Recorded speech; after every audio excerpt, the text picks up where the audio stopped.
पुणी बिगिड़ा लालू अवस्था। दिल्ली एम्स रे हेउछते चिकित्सा। बिहार पूर्वतन मुख्यमंत्री तथा राष्ट्रीय जनता दल सुप्रीमो लालू प्रसाद यादव एवं असुस्थ अछंती।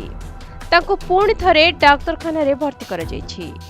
पूर्वतन केंद्रमंत्री लालू यादव को स्वास्थ्यावस्था खराब हेबा परे तांको एम्स रे भर्ती करा जायथिला।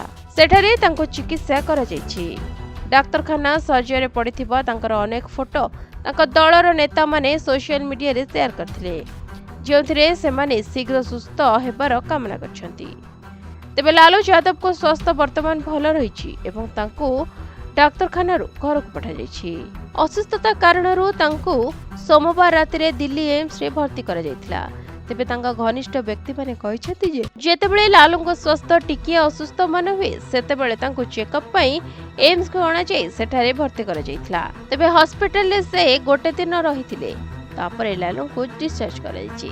तेबे लालूଙ୍କୁ केउ प्रकार समस्या एम्स रे भर्ती करा जायथिला ताहा विषय जाय जणा पड़ेनी।